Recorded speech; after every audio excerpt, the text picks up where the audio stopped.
be broke for sure. I'm missing that cash. Woo!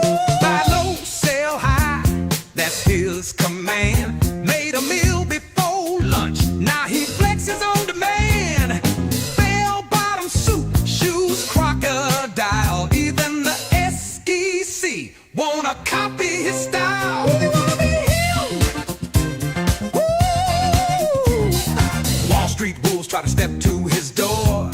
He flips them like a chart, leaves them broke on the floor. Laugh so smooth, got the ticker going wild. Divot band's brain when it flashes that smile. Drip, drop, ka-ching. Velvet Kohrs. He's the market's king. Velvet Kohrs. Watch that money swing. Velvet Kohrs. Don't you test his flow. Velvet Kohrs. Or you'll be broke for sure. Bow down, bow down. Velvet Kohrs. Listen up, baby, when I trade out on this. I make your mama cry, then I blow her a kiss. Your whole damn hedge fund, yeah, I ate that for brunch. Now get out my face while I count up my lunch. Ooh, he's a bad man. Velvet Kohrs. He's the market's king.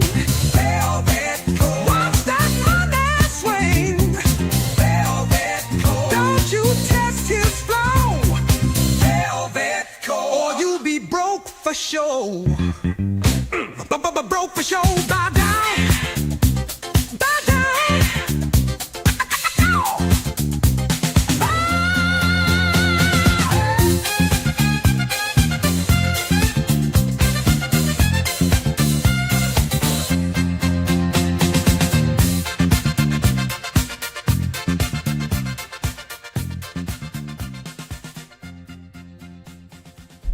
Oh, brother, oh, brother, oh, brother.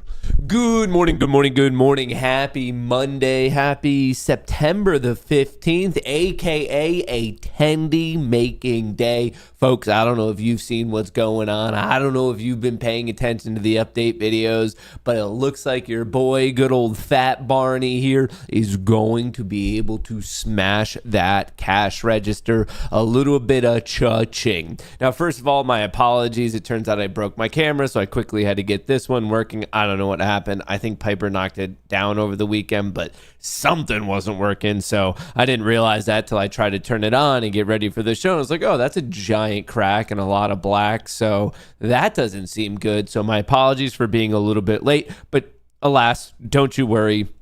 I'm a man of improv, and I will still get you guys all ready for market open today. But here's the TLDR. Here's the headline. Here's what you need to know if you only have a couple minutes to listen to me as you're dropping your kids off at school. And it goes a little something like, the Bulls are absolutely dominant. Like American History X, they took the Bears, and they are currently curb stomping them. It is a brutal, bloody scene. The Bull camp is winning. The Bear camp is losing. And that's apparently the story as of this morning. Overall market, new all-time high. NASDAQ, new all-time high.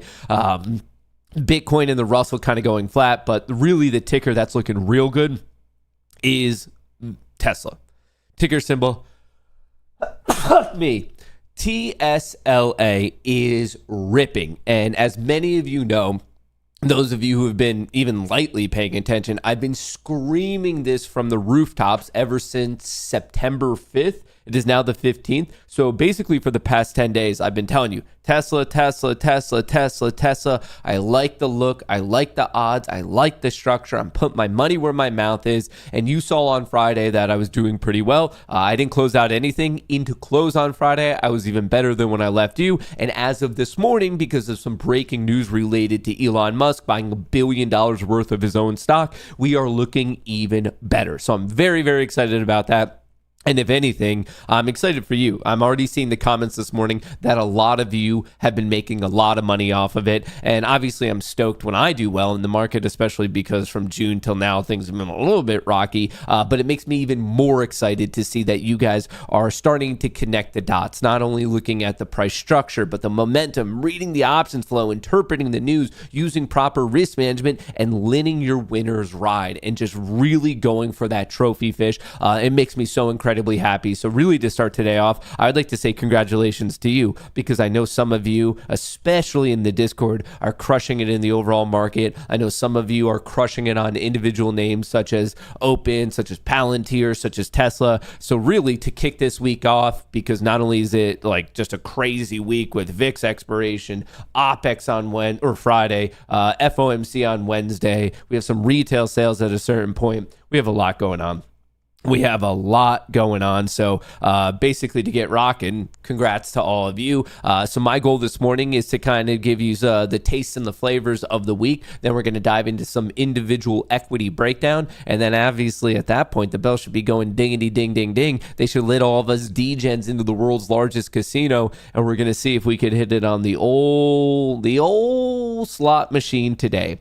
Folks, if you haven't already, if you guys could help me out, I know it's annoying to remind you, but it really does. Like the team and I were just talking about it this weekend with respect to metrics and social media and how this stuff works. I'm not going to ask you guys ever for a single penny, but I will ask you just to engage in the social media, like, comment, subscribe, turn on those notifications, just because it truly does help get this show and all the other related content and the Goonie community as a large in front of other people who might be interested. So like I said, we're going to always put this show out for free, and all we're going to ask of you is when you tune in, if you like what we have going on, if you like what the community has, don't forget to like, don't forget to subscribe, don't forget to turn on those notifications. And with that being said, let's see what in the world is going on. Stock futures rise after Trump's positive comments on China trade talks gain in Tesla.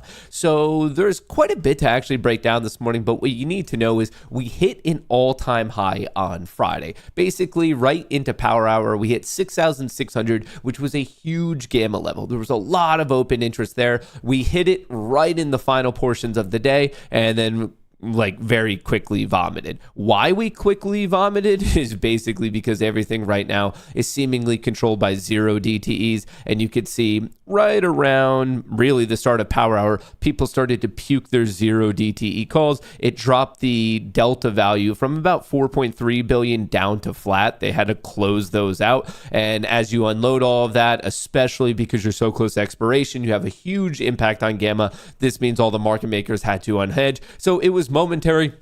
And thankfully for us, it was momentary because we're already rocking back early this morning to new all-time highs. Now, depending on where we do or don't open, obviously there might be a little bit of a downside gap fill. I want everyone here to be mindful of that. Remember, if you open above the previous high, there's a literal gap in the chart. Now, it's not like there's some rule written that you have to fill that gap. I'm just letting you know the odds tell us that there is a high chance of a downside gap fill. But anyway, the SPY, new all-time high, the NASDAQ, a new all-time high. We are in a clear bullish fervor moment as we are setting up for the FOMC meeting this Wednesday. But before we get to that, as we do at the start of every week, I just want to remind you of seasonality, that we're roughly here. We're actually exactly halfway through the week. From the past 20 years worth of data on the S&P 500 up until about halfway, about 2/3 of the way through September, the bulls are in control. And then into the second half, the final portion of September, there's quite a bit of a sell-off. So I want everyone to be mindful. Once again, this is the seasonality of the past 20 years. Over the past 5 years, this month is by far the most bearish month. Thus far, we haven't seen it. But remember, we're only halfway through the game. If you look at weekly, this week we're in right now is actually seasonally one of the weakest weeks of the entire year. And you're going to see the same thing on the past 3 years of information, one of the weakest weeks of the entire year. So I just want to put that out there. As I always tell you guys, seasonality is not the end all be all, but it does give you a good concept of headwinds and tailwinds. And for you guys, I want to let you know that I think today is going to be, maybe a little bit in tomorrow, is going to be the last quote unquote easy day. I think from here on out, enjoy it. Monday, September the 15th, get some of those gains, lock in some of those tendies, but you need to know heading into tomorrow, that's when things start to get a little bit questionable. We're going to be doing a lot of coin flipping, and depending on how these coins come up, it might help you, it might hurt you, but maybe you just want to play quote unquote smart, conservative, and sit it out. So why is there a big difference between today and really what we're potentially about to see for the next week or two? Well, starting tomorrow is the final day as we go. So really tomorrow, Tuesday, September 16th, first of all, you can see we have retail sales early in the morning. Just gives you an idea of the strength of the consumer right now. So right out of the gate, we have not the most important, but it is an important announcement an hour before the market opens tomorrow. But what's more important tomorrow is the final day before VIX expiration Wednesday morning. So the way we have OPEX, like all options, like the big like quarterlies, we have quadruple witching this Friday, the 19th. Well, that Wednesday, the Wednesday of that week, 2 days earlier, instead of it being on Friday, the vol contracts expire. And right now, if you look at what's going on with vol contracts, that is setting us up for a particular frosty type of situation. Those expire Wednesday morning. And remember, all those vol contracts are going to be based off of the implied vol of S&P 500. So there is, not to get too nerdy out there, but there's a way that market makers and larger participants can kind of skew things in the short term just to get those contracts to expire where they need them to be. So that could be all the trading throughout the day tomorrow, because remember, they expire Wednesday morning. Then after the VIX expiration on Wednesday at 2 p.m., we get the FOMC interest rate decision, which, quick sidebar, there is a 90% chance of a 25 bips rate cut, 8.7% chance of a 50 bips rate cut, according to Polymarket. Pretty much a similar situation on Kohrs, so I just want to let you guys know the odds. So that's all day Wednesday. Thursday, we get initial jobless claims and Fed manufacturing. And then on Friday, it is not just a monthly OPEX, it is a quadruple witching, as in this happens 4 times a year. They tend to be big pivot points within the market. In fact, shout out to Spot Gamma. They had an interesting breakdown. I was watching one of their interviews from Friday where they were actually explaining that 2 out of 3 times, 66% probability that monthly OPEXs mark some sort of pivot point. As in, if you're going up, we pivot down. If you're going down, you start to pivot up. 2 out of every 3 times, monthly OPEXs represent some sort of local swing point. So you guys gotta all pay attention to that. So once again, in terms of like easy, kind of like not too insane days, this is kind of the final day for a bit, because once we get past this point, once we get past the 19th, then we're getting into the latter half of September where once again, the bears dominate. But don't forget, the JP Morgan, they have that giant collar position on, and that's structured around 6,500. So if we're about 2-ish% away from 6,500 when it comes to SPX, we're not going to have to worry about it. The influences of this JP Morgan collar position won't really be that high, because remember, an aspect of gamma is not only your time until expiration, but how close you are to being at the money. So if we stay a decent away from it, we're going to be good. However, if all of a sudden the market is using the VIX and FOMC and OPEX as a buy the rumor, sell the news, and we start selling into the news and we get close to it, well, then you're going to have this giant pinning effect that's going to be live until the end of the calendar month of September. So I just want to call that all out right now, because as much as things have been somewhat easy sailing for a couple weeks now in terms of swing plays, not necessarily intraday, I just want to let you know that there is a non-negligible chance that today, with respect to the overall market, is the last quote-unquote easy day. So obviously one of the biggest things we're diving into is it's a Fed week. We have an FOMC, Federal Open Market Committee meeting. It starts tomorrow. It concludes on Wednesday. The decision is announced at 2 p.m. on Wednesday, where we're basically going to drop from 4.25% down to 4%. Not only does this have a massive impact on monetary policy, but also the economy, and then also individual companies that are going to be very interest rate sensitive, one of which is Tesla, and that's going to be kind of the belle of the ball as we get a little bit closer to market open. So I just want you guys to know where we're at in terms of odds, but we find out on Wednesday, the 17th at 2 p.m., and then Jerome Powell will be speaking at 2:30. Wall Street all but abandons its trade angst as rate cuts near. So we know we're getting a cut on Wednesday. We know we are scheduled as of right now to open up at a new all-time high, yeah, you can tell it kind of doesn't care about it. Now, is this a good or a bad thing? Well, that's a multi-hour discussion. Just because of the fact that we still have inflation, even though the jobs market is weakening. So there's a couple things to like really get into in terms of, is this good or bad? So we could say that for market open, but right now, obviously, the bulls are currently in control. The golden question is, how long will they stay in control? Part of the reason why things are looking so good this morning is what I kind of alluded to a little bit related to Trump and China. So this is all kind of breaking news. So let me give you the setup as it like kind of a linear, like a chronological order into the breaking news of this morning. So as you can see, early today, China says NVIDIA violated antitrust law. Regulator hasn't said whether it will punish the U.S. company. China says NVIDIA violated anti-monopoly law after preliminary probe. China's market regulator on Monday said that NVIDIA violated the country's anti-monopoly law, aka antitrust, in relation to its acquisition of Mellanox in 2020. Shares of NVIDIA were down 2% in pre-market trading. This was early on today, and right away it smelled as if it was a particular pawn in the larger trade agreements that we have going on with China. NVIDIA probe and TikTok deadline loom over U.S.-China trade talks. This is day 2. These trade talks started yesterday, and in day 2, surprise, surprise, we're already getting headlines related to the fact of, oh, like, is it going well? Who's doing what? Who has more power? What's the leverage? As the U.S. and China head into the second day of talks, Treasury Secretary Scott Bessent said good progress has been made on technical details, with both sides close to reaching an agreement on TikTok. China's market regulator said in a statement on Monday that a preliminary investigation has found that NVIDIA was in violation of the country's anti-competition laws. Officials are also expected to discuss the details of a potential meeting between U.S. President Donald Trump and Chinese counterpart Xi Jinping later this year. China targets NVIDIA over the 2020 deal, raising trade talk stakes. So basically, everyone's coming to the table and they're saying, hey, I have this ace up my sleeve, you have that ace up your sleeve. Whose ace is a better ace? Who has that ace of spades right now? So this was all the stuff of early this morning, basically as we were all sleeping, getting ready, because remember with the time zones, China was already rocking, doing their stuff. But from all this, after we play this clip, there is one more very important piece of breaking news, which kind of explains right now why the market is once again pushing another new all-time high. Breaking news, China saying that the preliminary probe finds NVIDIA violated anti-monopoly laws. What exactly does that mean? What are the implications of this? I think the timing of this is not coincidental.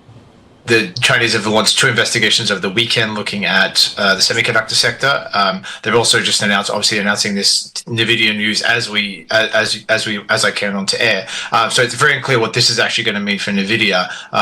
But I think basically what the Ministry of Commerce in Beijing and the Chinese government more broadly is doing is saying, obviously Trump wants to do a deal on TikTok. We also have these various tools in our arsenal that we can threaten U.S. semiconductor companies and also Taiwanese companies like NVIDIA.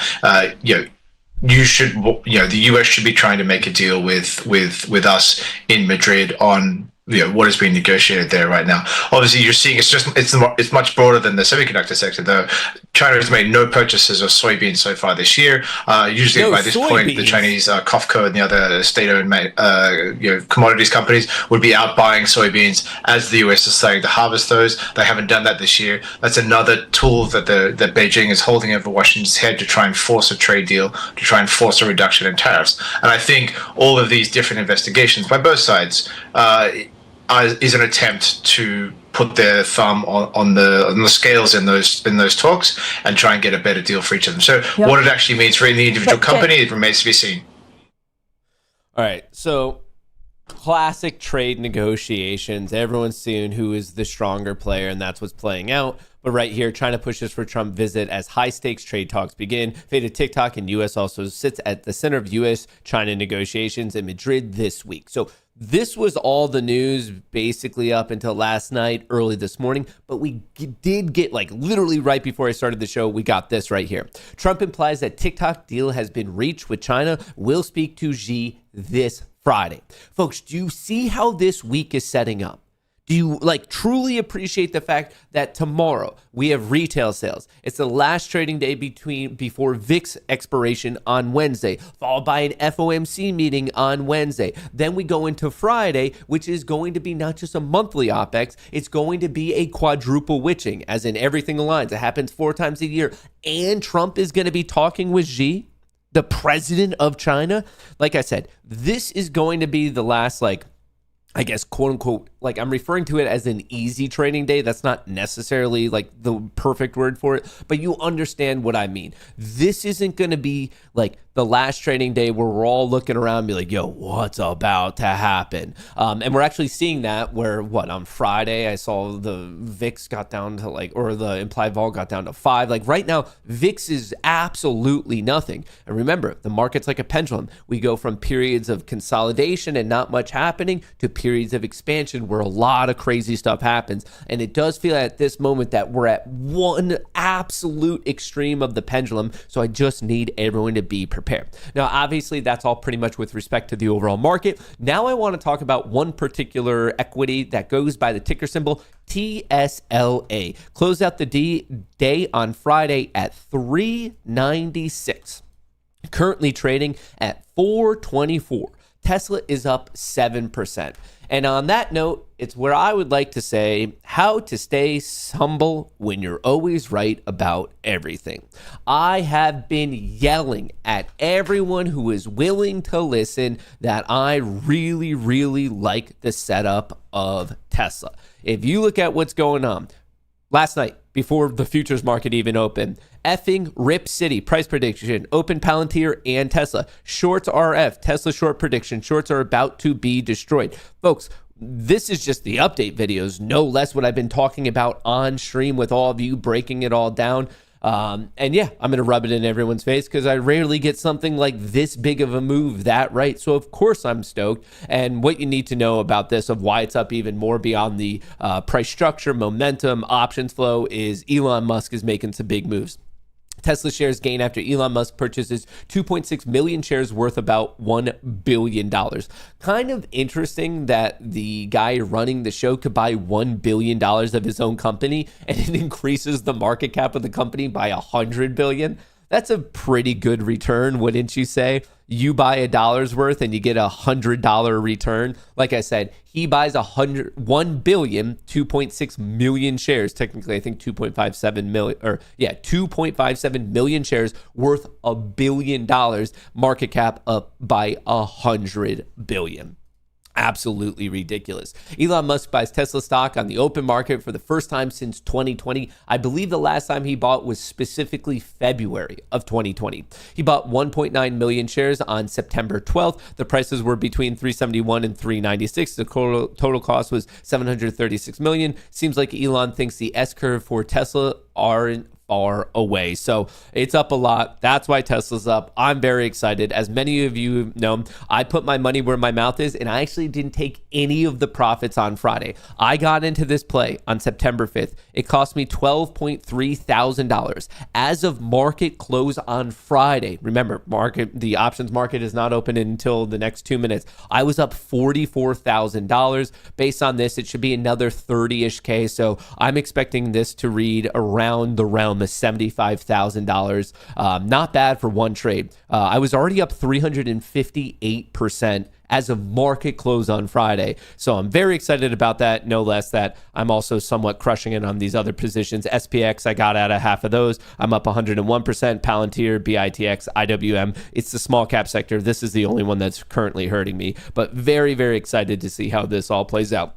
If you haven't already, don't forget to get into the newsletter. It's 100% free. Every single Sunday to your email inbox, I break down what's going on in the market, a little cheat sheet for the earnings. You should know that this week, Dave & Buster's, Cracker Barrel, General Mills, FedEx, starting. We're not really in earnings season, but I just wanted to call those out. Here's a list of all the major macroeconomic events, and then I give you the seasonality for each individual day, which does bring me to today, Monday, September the 15th. Over the past 27 years worth of data, today is a neutral day. At one point in time, it was bearish. At one point in time, it was bullish, and now it kind of just nets out to being nothing. So I just want to share that. We're going to go over the spot gamma flow patrol stuff a little bit later. So I just wanted to call that out. And then I also wanted to show you what I perceive to be the key levels of the day, as we have 30 more seconds. Obviously, as always, we have the recent high, low, and chop.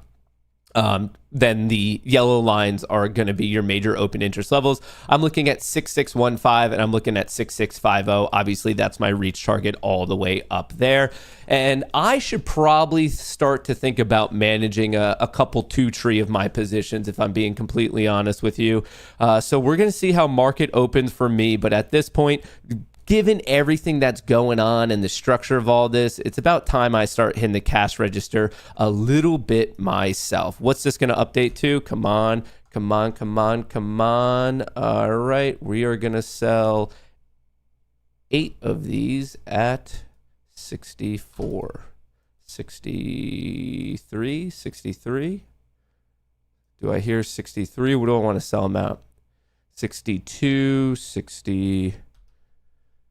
Oh, what number? All right, let's see if we could dump some of these. Oh, look at that. I saw 80,000 at one point over here. That's disgusting. Is it going to let it go through?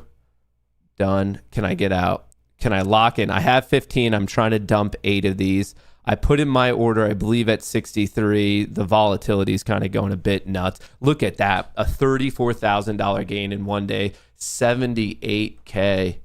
It's going down. These are updating at different speeds. I might need to be a bit more aggressive on this scale out. SPY, new all-time high. Whatever the intraday high is going to be the all-time high, just so everyone knows, on both the SPY and on the Qs. Just so you know, while I'm monitoring this position, I do have a different, not this one. I do have a different position that I probably need to monitor as well.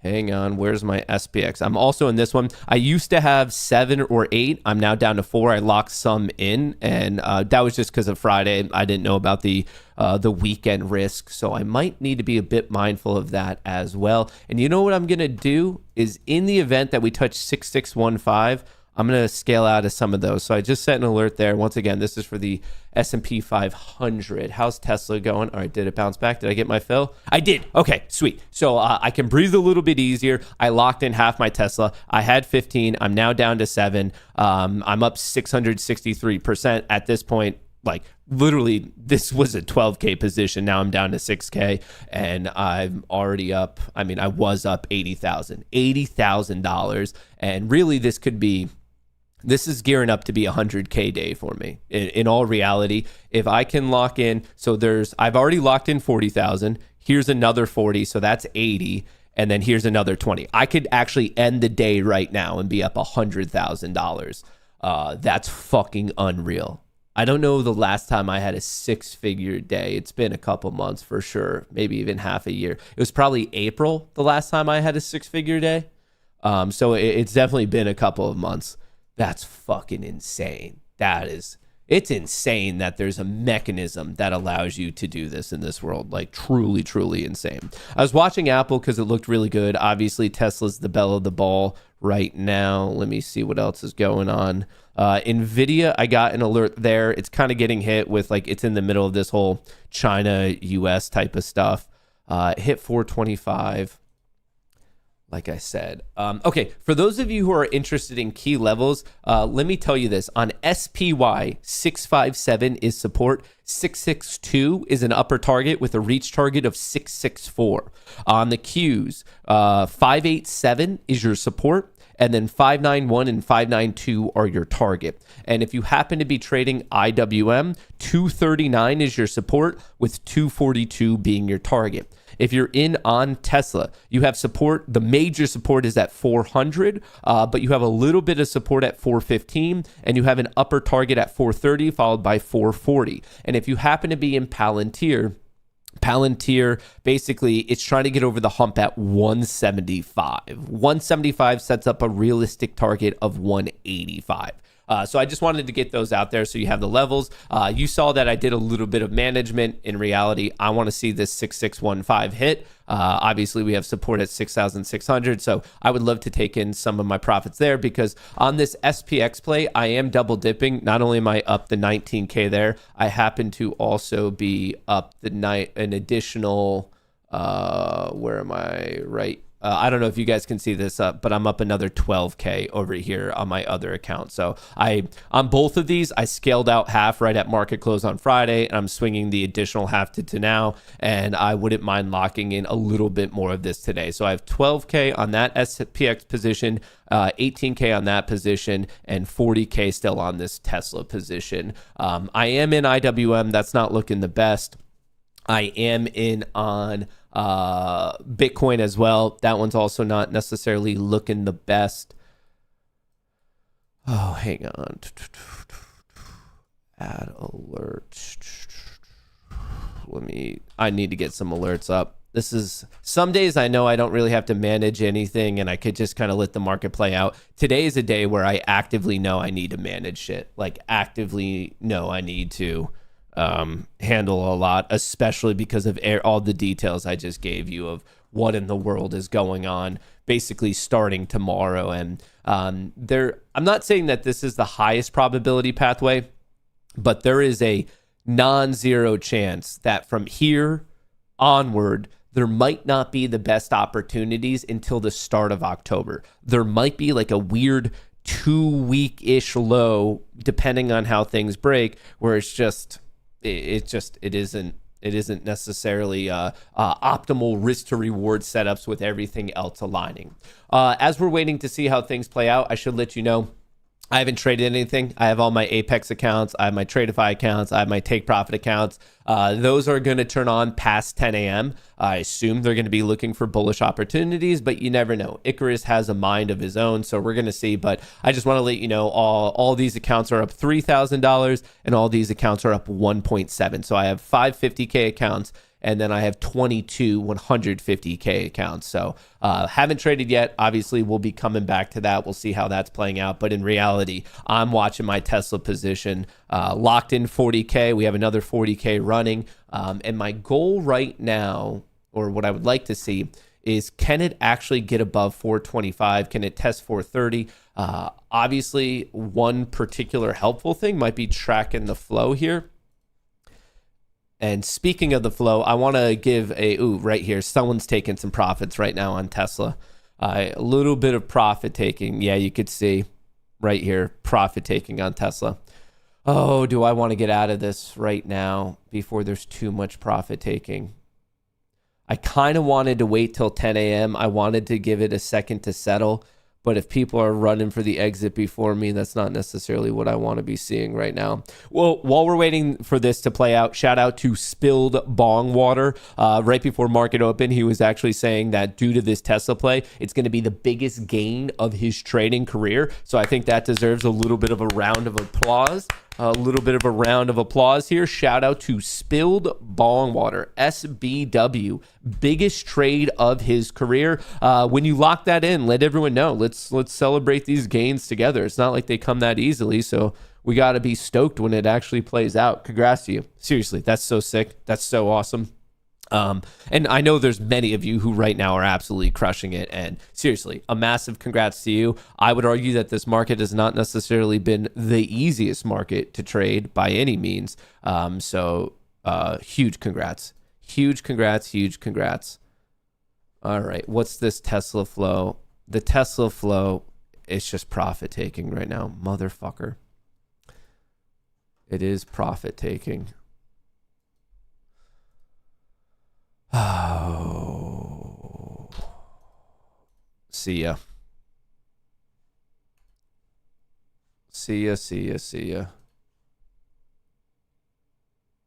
Oh, it's dropping really fast now.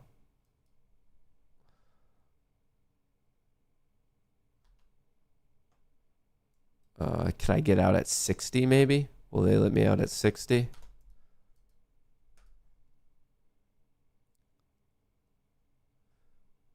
I'm the ask right now. Come on, let me out. I think I just got to fill. Yep.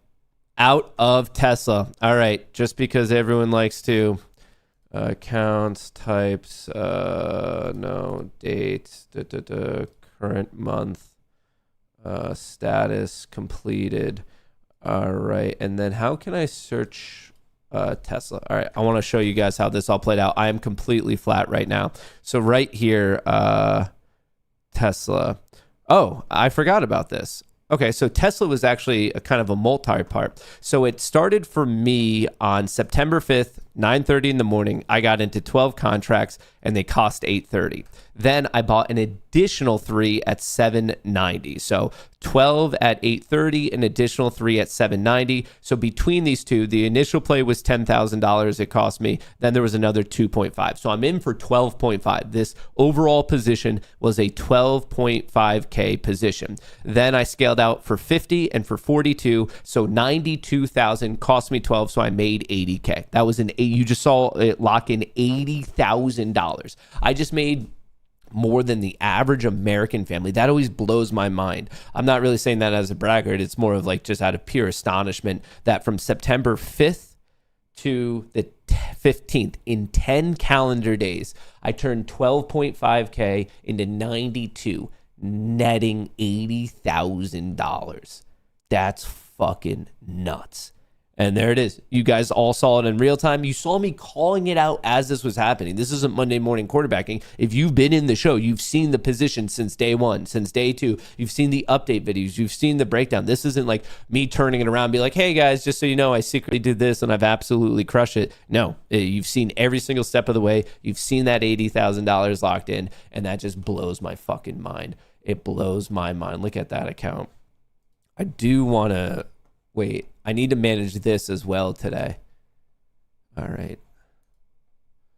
I do need to manage this as well. Hang on. How many? I have 4 of these. 4 of those. Hang on. The party's not over yet. Party's not over. Oh, quick side note. Why I decided to manage today is actually because my expiration is this Friday. If I had a further out expiration, just in case there's any questions of this, of like, oh, did I just manage it because of like what's happening? If I had something in October, I wouldn't have even thought about managing today. I want to be very clear on that. I knew I had to manage today because it expired this Friday. So Thade is going to start to picking up. And I also knew about the craziness of Wednesday and of Friday. So from a trend following perspective, I would have no issue continuing to hold this if my expiration wasn't this Friday. Because it expired this Friday, I knew I had to manage it at some point this week. And then looking at the schedule of this week, I knew it basically had to be today or tomorrow. So I just want to call that out there, that it had nothing to do necessarily with like, oh, I think it's actually going down from here. Yeah, in the short term, I got a little freaked out about how much profit taking I'm currently seeing. But I only got a little freaked out because I knew my expiration was this Friday. So to clarify, if you were playing October, November, December, if I were playing that, if that were my position, I literally wouldn't even be thinking about it right now. I wouldn't be thinking about it at all. Curious, were any trades simulated or were they real trades? I don't even think you can do simulated trading on public with options. They were all very much real. All very much real. And more than that, like more important than simulated and real, which I think is important. I'm not saying it's not important. It's that I called it out beforehand. How can you successfully day trade while simultaneously doing a show and genuinely decent content videos is pretty insane? Well, remember, most of those plays are not day trades. I actually think day trading is the most difficult form of trading. That was a swing trade. I got into it on the 5th. I've been in it for 10 days. So I got into it and I've been holding. So that makes it a bit easier because all I care about is the daily chart and the overall option structure. I'm not getting like freaked out by the minute to minute moves. I think that's a thing that helps quite a bit. But 11 Tesla calls, 1,500 sold for 29,000. Just sharing the gains. Discord saved me from selling 11K on Friday. Much love. Damn. You turned 1.5K into 30 fucking K. Dude, that deserves another round of applause right there. That deserves another round of applause. Speaking of that, I should probably update locked in all Tesla. Sorry, I needed to update the Discord there. Wow, that's fucking nuts, dude. That's nuts.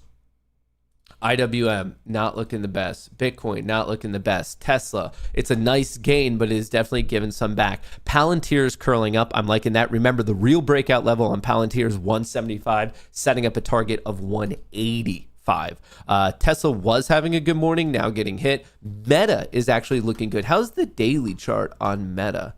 How is the daily chart over here? Meta. How's the daily? The last couple times I played Meta, I got my teeth kicked in. Fuck. Dude, that's a nice higher low on Meta.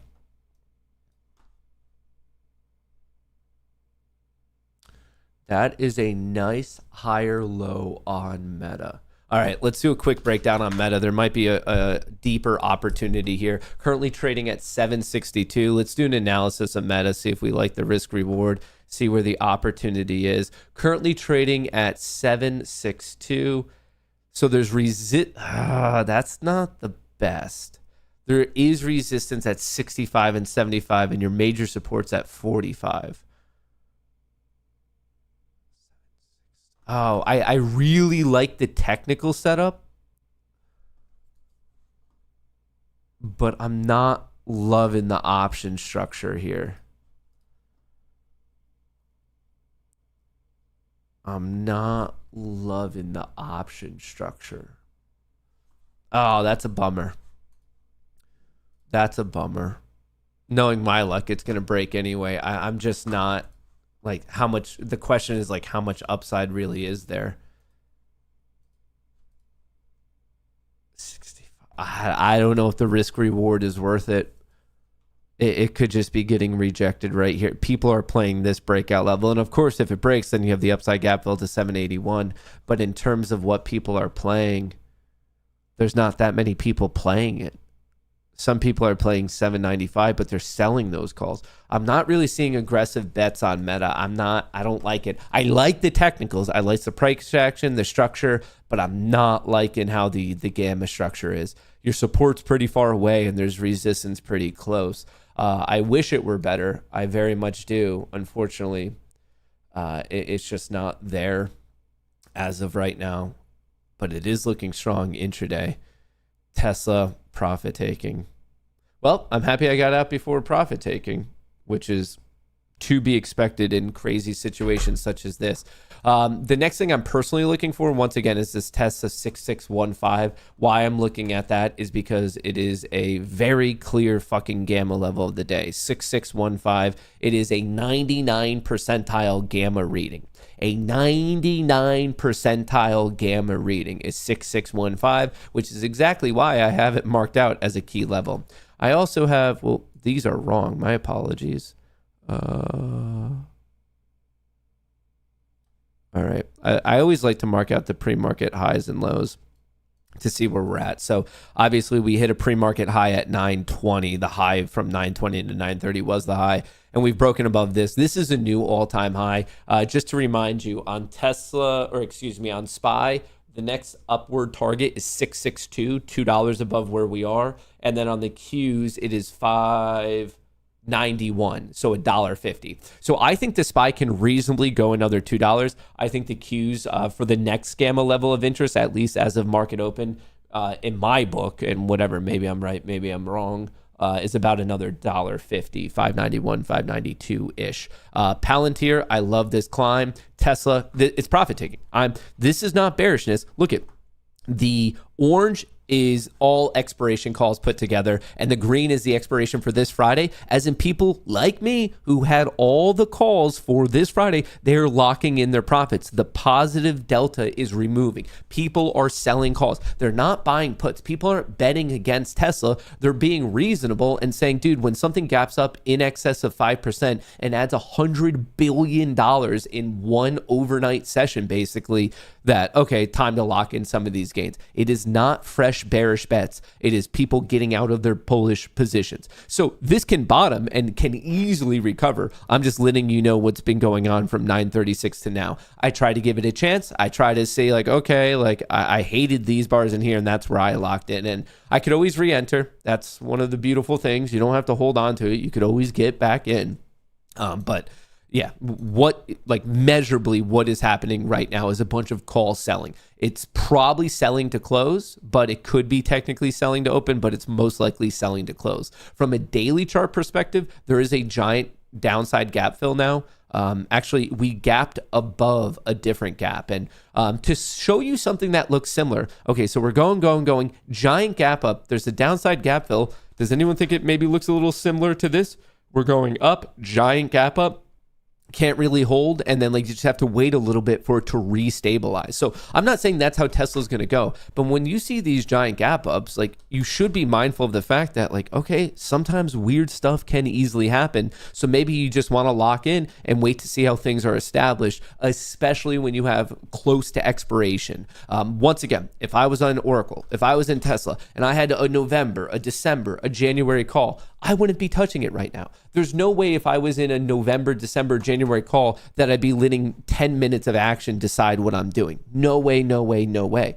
But for me, I obviously had an expiration of this Friday, so I had to do something. And finally, I'm going to not have to hide from my wife how I'm doing in the market. So dude, I needed that 80K so bad. How funny is that to say though? Like, who wouldn't say that? Oh, that 80K. Like, I needed that. Like, who wouldn't be like, oh, that 80K was a sick fucking trade. I'm just so stoked. Ever since fucking mid-June till now, it's been a rough run. Pretty much most of June, all of July, all of August, I've had 2.5 months of being a fucking schmuck. And it's all me. It was like going against my system. It was oversizing when the system fired. It was kind of like half-ass following the system. It was random trades that the system didn't even fire.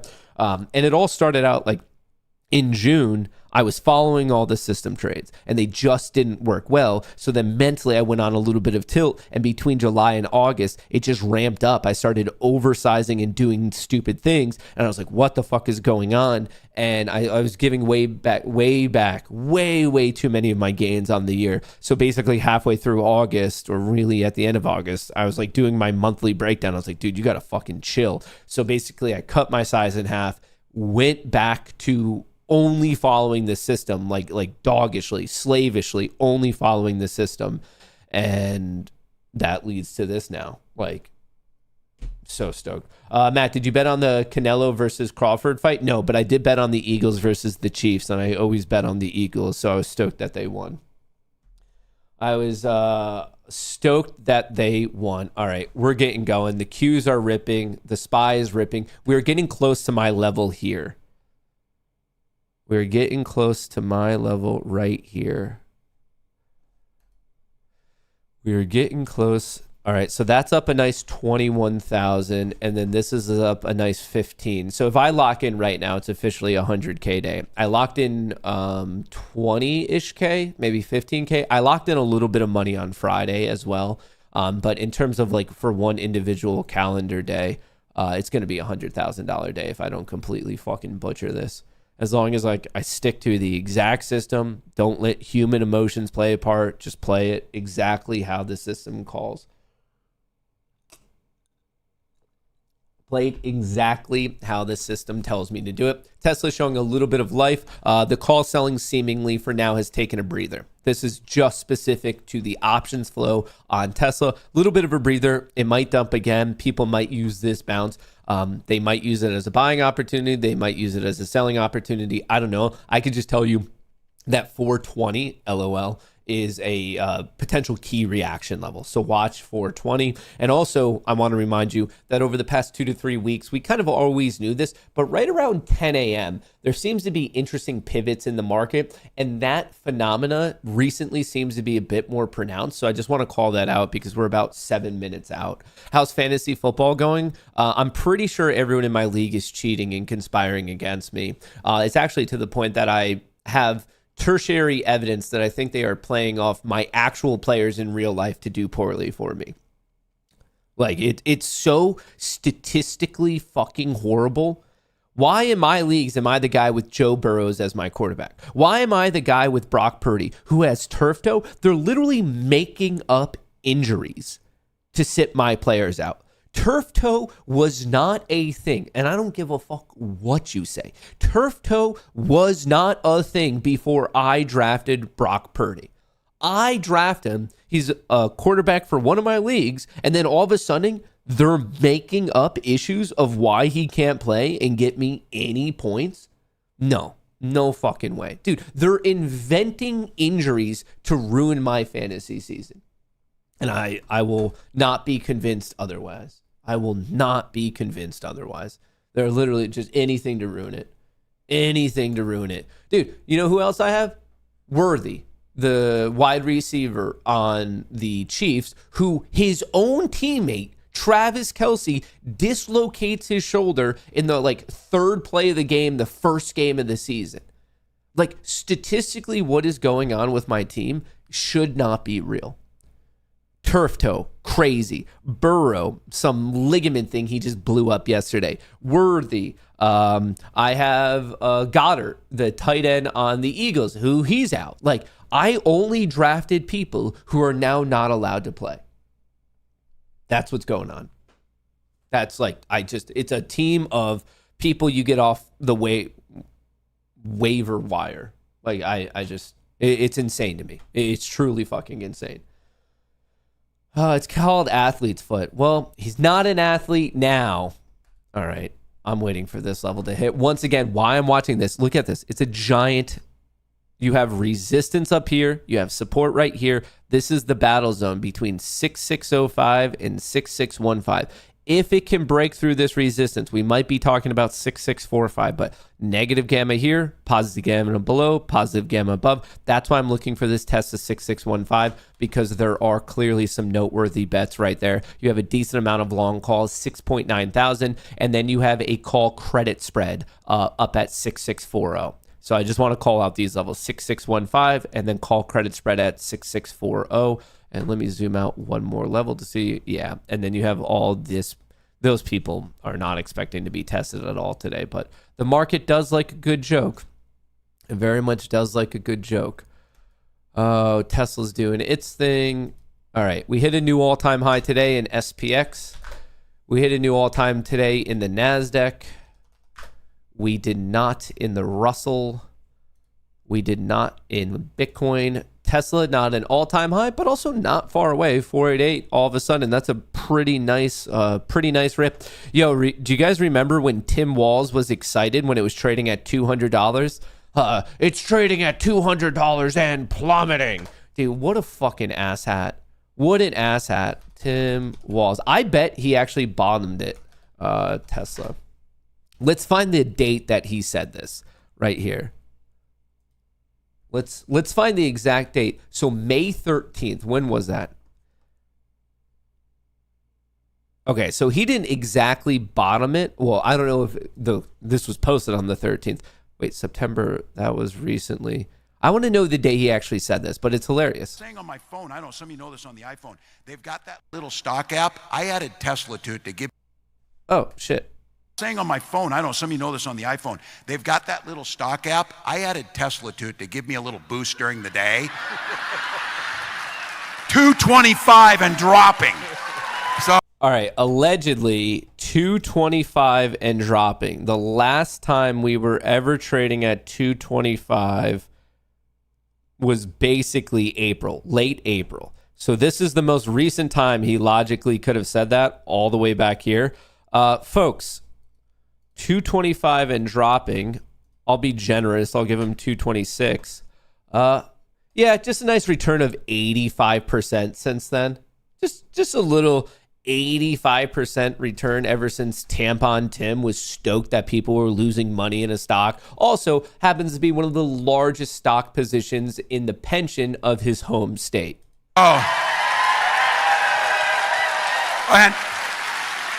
And if you own one, we're not blaming you. You can take dental floss and pull the Tesla thing off, and take out, just telling you. Saying on my phone, I know some of you know this on the iPhone, they've got that little stock app. I think he's the new inverse Kramer. I really do. Trading at 418. That is insane. Insane. All right. There is a bit of a downside gap fill, and by a bit, I mean very much. So the next technical breakout from a technical perspective would be 440, downside gap fill to 396. Quite a bit of action at 400 in terms of the open interest. Once again, all respect to Tesla. Palantir, I'm looking for this breakout and push to, if it can get above 175, which is a big gamma resistance level, it sets up a test of 185 with respect to options, but then the technical high is 190. Apple also putting in a nice higher low, gapped up this morning, giving some back right now, but overall, hang on. Oh, we just tagged it. All right, dumping 2 of those, done. Lock that in. And then also, we're going to close out all 3 of these at 85. It'll give it to me. All right. All right, boom, lock that in. What's the realized days realized? So days realized is $14,000 on that, locked in another 10 on Friday. So that's 25 on this account. We don't need that anymore. And then I locked in a bit more here. And then we just have a final 2 positions as runners just in case something crazy happens. I don't know if it will. I don't know if it won't. I could just tell you that's a key level. Obviously, I'm just playing these right here. I'm just paying this. And I have the runners just in case we hit 6645. So just in case things get really crazy, I have a little bit of a skin in the game. But if we start to get rejected, guess what? I could put my support at 6,600. And if we come back to that right now, does the data support a Tesla short right now? No. At least not the way I look at data. Maybe we have a different perception of how we should look at data. But I wouldn't. I wouldn't at all at this moment. I would have to be convinced of more extreme flow because right now people aren't betting against it. They locked in their profits. The downward price movement in Tesla isn't due to bears. It's because of the lack of bulls. So it would be one thing if the bears were hammering it back down, but they're not. It's going down because the bulls are getting out of their position. And then you just have market makers like hedging out their book again. So that's true as of 10 this morning. Obviously, by the end of the day, like the data is dynamic and it's changing every minute. But as of this exact minute, I am not seeing like bearish bets come in. So I wouldn't. But yeah, just locked in there. So I have these runners. The other major play that I have right now is Palantir, which I'm down 1.6K on, but I'm up 46. But this is a swing play. This isn't even in the month of September. I'm playing this one. I want to see Palantir get back up to its all-time high. So I have about 1 month. So it's a swing play. I'm up a decent chunk. I'm giving some back today. But I was going to say it was looking good at one point, but Palantir is now kind of getting a little bit hit here. I guess we're getting a little bit of that 10 a.m. Potential reversal here. So I don't mind scaling out the way I did. And it's like I said earlier, there's a non-zero chance that it might be a better play than not to be a bit dormant between now and the start of October. Just looking at the FOMC meeting, quadruple witching, aka OPEX, the JP Morgan position that concludes at the end of the month. It might be a time to basically just chill. Like, I mean, there's good times in the market and there's bad times. And I don't mean good and bad as in bullish or bearish. I mean good and bad in terms of how much opportunity is there. And there might be a situation right now where there's just not much opportunity for a couple weeks. So I'm trying to be mindful of that. I'm also trying to be mindful. I basically top tick that exit right there. This is why you got to know the major open interest levels. This is why you have to pay attention to things like this, because the market, all it is there's no guarantee to react, but it's the levels that if the market were to have a weird turn, that's the higher probability of those turns. That's why you mark out where the big open interest is, especially because remember, month over month, we have more options trading than we've ever had before. And on top of that, it's all being led by zero DTEs. This is the zero DTE GEX map, the gamma exposure map. That's why you map it out, because it's that influential. Historically, there were these sayings of like, oh, it's like the tail that wags the dog if they're talking about bonds, or the dog that wags the tail if you're talking about the stock and the underlying derivatives. We're at the point where right now, because of the prolific nature of options trading, that the derivatives market truly is the dog and the tail. That hasn't always been historically true, and it's really picked up ever since 2020, 2021. But if you're reading, I guess, general advice about the market and all this, and if it's before the data that they had, like say 2020 or earlier, the market is now measurably different. I want to be very, very clear about that. What we've seen in like just the amount of trading, option trading, especially zero DTE trading, that has a huge impact. These types of things, like these call outs that I'm doing where I'm like, yo, check this out. And like, how did I make this call of a perfect rejection right there? That didn't really exist before 2020. It does now, or if it did, it was an OPEX day, but now you could do it on every single day because of how much option trading is there. What is percent is zero DT? The last time I checked, it was 55% now of all options trading. So we are at the point where month over month and quarter over quarter, we are hitting a new record of options volume being traded every single month, every single quarter. And on top of that, the last time I checked, zero DTE trading was between 50 and 55% of all options trading. It is a behemoth. We are talking about notional values of like billions of dollars. I believe last week on Thursday or Friday, Open, which is an individual equity that no one even knew of like a month ago, this one on this day right here, the 11th, traded 3.8 million contracts. That eclipsed how many contracts were traded with GameStop and AMC back in 2021. It just shows you that the derivative world is the thing now. And in a weird way, years ago, people thought of derivatives as this like kind of byproduct where you can like hedge and maybe you could be a little bit of a degenerate, but you still care about the stock. I would argue we've now actually inverted, where we kind of watch stocks like to see kind of what's going on, but the stock itself is being driven up and down or compressed and expanded because of the derivatives market. If you see just like the values of being traded and the notional size, like, okay, here's another thing. We, as of a month ago, how crazy of a stat is this? There are now more ETFs in existence, exchange traded funds, basket of stocks, than there are stocks, as in like individual companies. Truly from the Rona period, 2020 until now, we've undergone a serious regime change in the market and how the market works and how it functions. And there's various stats every single day that we're kind of looking at and we're like, wow, that's a crazy one. But that's another one right there that people and the market's desire for different forms of exposure, it's spiking. We literally now have more ETFs in existence than we do actual individual companies. So that's just another piece of information of showing you how rapidly the market regime can actually change. I find it fascinating, truly, truly fascinating.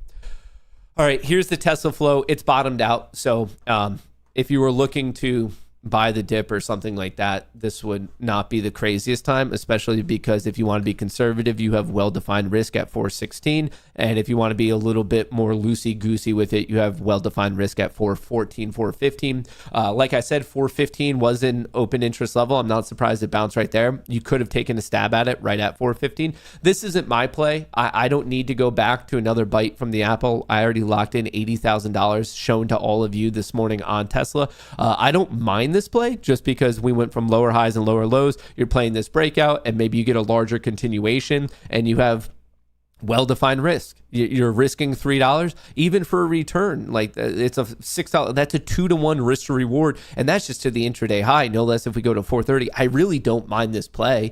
Had I not had a position on Tesla, I might be considering this. Obviously, it's a little bit chasey right now, but we're taking out some of these recent highs. Like I said, you have good risk, you have good reward. And if you get the breakout and follow through, that's like also awesome. So I could definitely see myself playing this had I not already locked in my position and had I not known about what is coming later this week with FOMC and quadruple witching and stuff. If you're playing this right now, I understand it. Congrats to you. I hope you crush it. I hope you make some money on it. I don't dislike the play. I don't dislike it. Okay, 5-minute is clearly bullish with the S&P 500. So is 10-minute. So is 30-minute. and then so is the 4 hour. Looking at the NASDAQ, 5-minute is clearly bullish, 10-minute is clearly bullish, 30-minute is also clearly bullish, and then so is the 4 hour. So with respect to momentum, the S&P 500 and the NASDAQ on all time frames we care about for day trading and for swing trading, the bulls are in control. With respect to options flow, I should probably reload this page. I keep showing you Tesla, but I forgot to show you everything else. Here's a look at the Mag 7. Sold off, profit taking, most likely because of Tesla. Tesla is one of the Magnificent Seven. So this is probably because of Tesla. And then other than that, we're now going flat, showing a little bit of life, but price is looking pretty good. And looking at the S&P 500, we had a nice rip from 945 up until 10, which is the exact moment we hit this resistance level right here, 10 a.m. So not only the turn of the hour, but we hit a big gamma level. So we hit that. And since then, you have actually a little bit of profit taking, but you actually have bear stepping in. Some people are buying 0 DTE puts, adding a little bit of negative delta to the system. I'm surprised to see that. I thought this would be a bit more profit taking than anything else. I do want to remind you that we do have a downside gap fill to 6,600. Folks, this is a popular play, and it's a popular play for a good reason. It's because, actually, do I want to lock in? Hang on. I think I might lock these in. My final two runners. Yeah, I'm taking my money. Done. Put a four. Oh, did it actually lock it in? 82. Can I get out? Is it going to let me out? What is it trading at? That's a wide spread. Maybe I could get a lucky fill. Maybe I could get a lucky fill. Do I need to lower it? 82. Last is 81. 81.50. Maybe someone will dig me. Come on. Get the fill. Get the fill. I'm in between the bid and the ask. I just need to get someone just traded at 81.40. I put mine in at 81.50. Classic fucking market makers. Just got my fill. All right, cool. So that's locked in as well. Let me show you how that one went. All right, we're going to do SPX. Let me show you completed. And just to make this easier, current month. Okay, so how did this go for me? Okay, I got in 5 right here at 39.91, and then I got another 3 at 28.31. So those were my entries. Long calls, SPX 65550. So this was 8.5K. This was 20. So I was in for basically $28,000. $28,000. I had 8 in total. So once again, remember that, 28. Then I got out of 25.5 right here. This was my sell on Friday. You can see that I got out September 12th. So I dumped half of them there. So that means I was basically, I covered the cost. Technically, I still had $3,000 of risk. And then today I got out for basically 17 and 16. So that's 33. So net gain of $30,000. So basically 100% return on this. So in and out for about, like I said, those are all the numbers. You can see the dates. Here's all the trades. I'm not Monday morning quarterbacking. You just saw all the management from it. So 30K locked in there. $80,000 locked in on Tesla. And so on my public account, that is 110. And then I already exited out of the Webull, but I think there's another 20K over there. So $130,000 between Friday and today. And I still do have some swing positions, Palantir, BITX, IWM. They're not looking the best right now, but we'll see how this plays out. Finally, just a fucking something breaking my way. Dude, oh man, I'm so stoked. I've had such a fucking rough run of it. Well, you guys have seen it. It's not like I've been hiding it from you. You guys have been seeing it every day, just paper cuts. Lost 3K, lost 5K, lost 3K, lost 5K, lost 8K, lost 12K, lost 2K. It just feels like I've just been death by like 1,000 paper cuts mid-June until now, and then it felt like it escalated because I was getting so tilted and revenge trading to try to make it back that I started like swinging bigger and doing dumber things. So all of a sudden the paper cuts got larger. With my average paper cut was like 5K, all of a sudden my paper cuts became 10K or 15K, and when you add those up, it's not hard to get back like $100,000, $200,000 when you're just doing dumb fucking stuff over and over. So basically I had a come into Jesus moment in mid-August, end of August, where I'm like, dude, you're going to fucking blow out and you got to be like realistic here. So I'm happy to know that only 2 weeks later, it did what I needed it to do. Like, that's nice, but dude, it's been a rough fucking patch. It's been a rough patch from June till now. So stoked that worked. I was getting my ass kicked since January. Go TSLL. Well, I hope you crush it. So I'm still swinging some stuff. I have Palantir. Like I said, I'm not too worried about that. I have time. Bitcoin is kind of my degenerate trade for FOMC. And I'm actually really bummed about the Russell here. I thought that this would be doing way, way better. Way, way better. But alas, it is not. It is not. What time is it? It's 10:14. I think Icarus should be trading soon here. I think Icarus should be trading somewhat soon. Icarus. Oh, I guess not. I don't know. Okay. Well, while we're waiting to see if this is a high or low or not, folks, very quickly, a shout out to Public. Public is the partner of today's show. All of these trades that you saw me doing, who I trust with $272,000 of my own money, is Public. This, in my humble opinion, is the best place for you to be an option trader. And you've probably heard this spiel before, but just to explain it again, it is the only place I know of that pays you a rebate. Every single time you buy or sell a call or a put, you will be earning a rebate.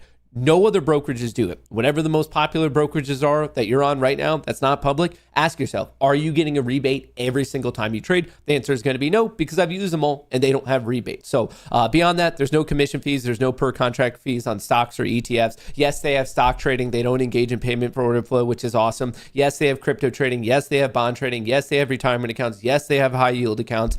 I don't know what else you'd be looking for in a brokerage. I have a special place for them in my heart because in 2021, back when everything was going crazy, they were the first brokerage to publicly stand up and say, hey, payment for order flow is messed up. We're stepping away from it. We don't think it's right. We don't think it's best for our retail traders, our clients, while other brokerages decided to go the way and basically protect their market makers. So like I said, that's why they have a special place in my heart. That's why I've been partnered up with them for such a while. But whether you agree or disagree with that, just from a pure, just financial standpoint, no matter where you're at in your trading career, you're going to be better off by Public because whether you're a winning trader, you're going to earn more because of the rebates. If you're a losing trader, well, the damage isn't going to be as bad because you're earning the rebates. So check it out. It is free to download. It is free to sign up. It is pinned to the top of chat. It's in the description of the video. Use that link because you're going to start out at a higher rebate tier. So if you want to start out at a higher rebate tier, as in earning more money more rapidly, make sure to use that link. Free to download, free to sign up, no commission fees, no per contract fees. My favorite place to trade options for good reason. And that's exactly the trades that I executed in front of you guys all today. So I'm a big fan of it. I like all the things that they're doing, and it's only up from here. The continual updates and advancements that they're making on their UI, UX, and overall decision. I'm a big fan. Huge fan. So check it out. Pinned to the top of chat in the description of the video. And obviously a shout out to Public for being the partner of today's show.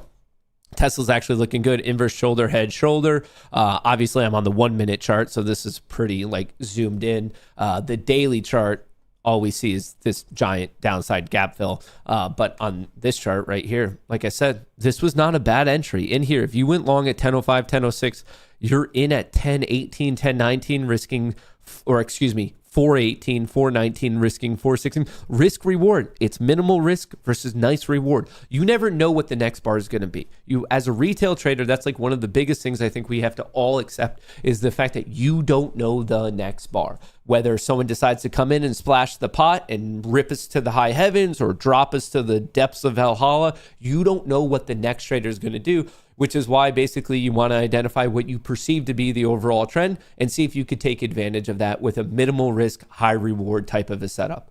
That's what trading is. It's not a game of prediction, it's a game of reaction. If you're new to the show, that's probably the first time you've heard me say it. If you're returning to the show, that's probably the 100th time you've heard me say it, but that doesn't make it any less true. If you are an active trader, swing trader, scalp trader, whatever it is, you don't make money from predicting properly. You don't. You make money from reacting. You make money reacting to optimal setups with trend, and you ride it as long as you can when you're right, and accept that about half the time you're going to be wrong. That's how this game works.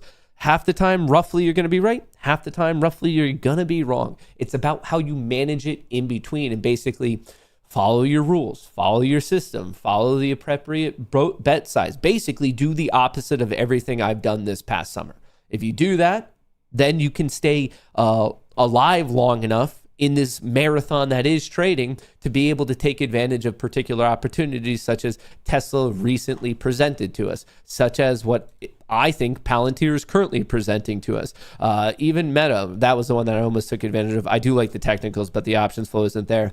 Microsoft is actually setting up for something nice. This might be a good opportunity to sell puts. I don't know if the vol's necessarily there, but this might be another expansion, sell-off, accumulation, and breakthrough. Like, the similar setup is what we just saw in Palantir. Wouldn't be so surprised if Meta's about to do that. NVIDIA's a little bit tough right now because it's in no man's land. It's like halfway in its range. You have a target to the upside. You have a downside gap fill. NVIDIA would be a tough play right now. Broadcom recently hitting an all-time high. If anything, it's actually been eating the lunch of NVIDIA. Hood recently hitting an all-time high, taking a bit of a breather. You have this downside gap fill. A lot of the times, this is just, can you be patient and wait for that beautiful setup? I thought I was being patient and waiting for the beautiful setup that we finally saw on Bitcoin on Wednesday, September the 10th. But this is a great real-time example of sometimes you get the setup, you're patient, you sit on your hands, you do the appropriate bet sizing, you pay attention to risk, and just because you do all that, it doesn't mean it's necessarily going to work. Yeah, we got some good follow through till Friday, and then guess what? The weekend sucked, and we're just not seeing it right now. It happens. So even with that beautiful setup, you're really not guaranteed. You're really not guaranteed anything. Can I look at Snapchat? Sure. Another one. Okay, so it went up, died. So it's bearish, but I like that accumulation. If you're playing for the breakup, you could either risk today's though. You could risk 7. Like my point is you have minimal risk, and then you have this upside gap fill. So risk reward, I like it. I wouldn't play this just because it's not with the overall trend. The overall trend is down, but I understand why you'd be looking at it. Minimal risk, high reward. And if you have 50-50 shot, if you do that type of trade over and over again, when you half the time you're getting big reward and the other half of the time you're only taking a paper cut, it works out. It does. But I should let you know for this, I don't like it because the trend sucks. It very much sucks. Speaking of things that suck, this one, dog shit. Every pop deserves to be shorted. Workhorse, another dog shit company. What's another one? QNTM is another bullshit one. Yeah, that's another one. How's Open doing today?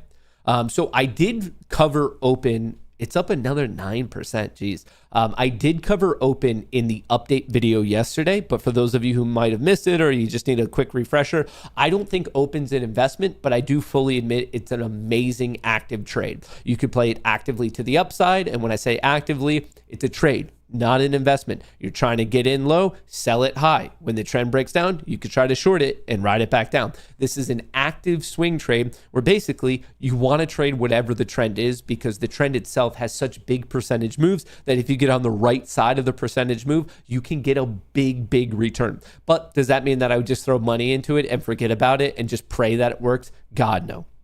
God, no. In my mind, OPEN is no different than AMC back here in June.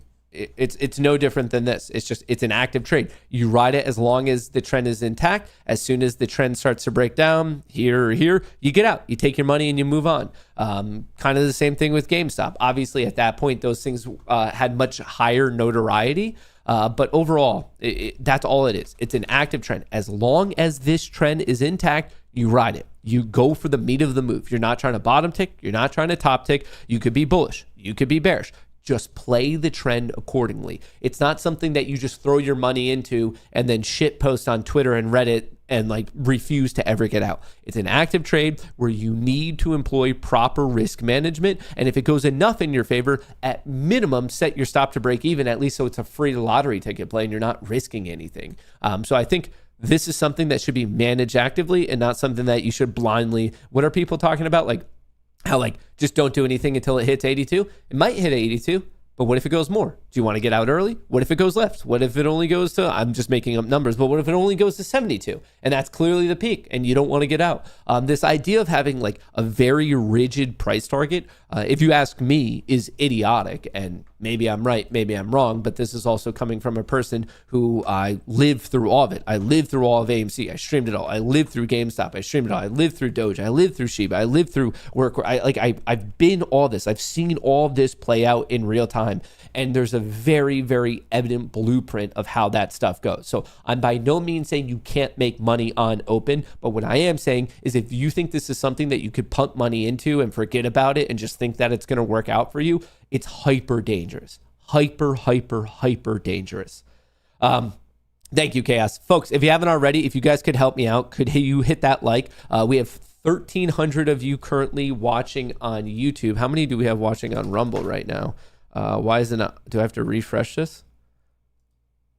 Hang on. Rumble's not down, is it?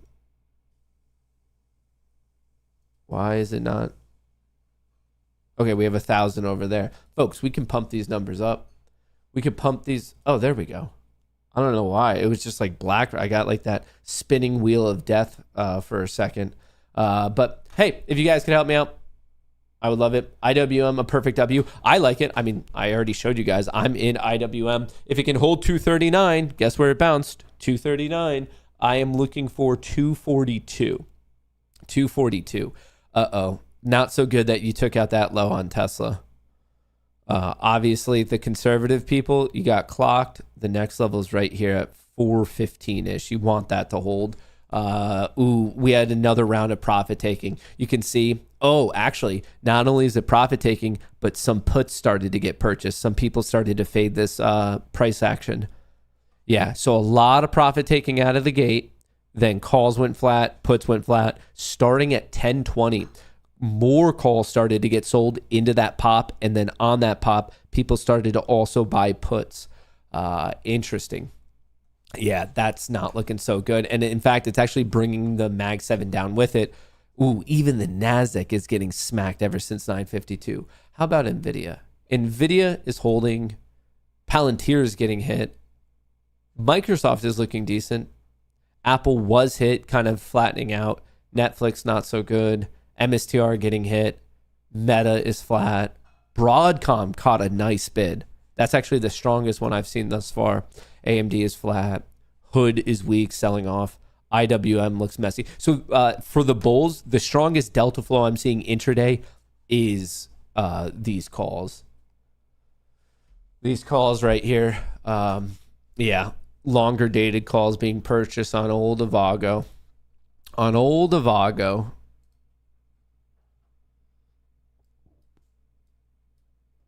What's the structure look like on Avago? I want to know what's it trading at. It's trading at 363 Avago. All right, let's look at the structure. All right, so it's trading at 363. Big target's 380. You have support at 60, 65 right here. So if Avago can hold this, clear target is 380. That's a very simple play to the upside. You're looking for 360, 360. You want 365 to get taken out. You have support at 360. You're targeting 380. That it doesn't get more evident than that one. So you have some long calls pretty much where we're at. That's looking for basically taking out the high from Friday. And then you're looking for people targeting slightly above the all-time high. Slightly above. Dude, look at that SPY go. How is Avago looking intraday? It is tempting because there's better risk reward that I'm seeing on Meta. Is anyone in here in Avago? Order submitted. Oh, wait. Order submitted. Icarus is going. So Icarus is working. I was curious if Icarus was taken off today. Icarus, a little late to the party. I would have preferred... Definitely a little late to the party here. I would have preferred Icarus going long at 1027 rather than 1028, just because it'd be closer to the risk point. Come on, Icarus. Show us what you're made of. Show us what you're made of. Anyway, back to Avago. Better risk reward. We're right back at this breakout point. Avago. Nvidia is looking good. Dude, the Russell. Look at that. What a weird W shape we're getting. What a weird W shape we are getting.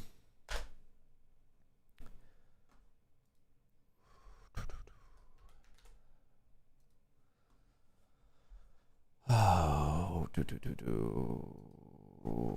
do we have? What do we have? What do we have? What do we have?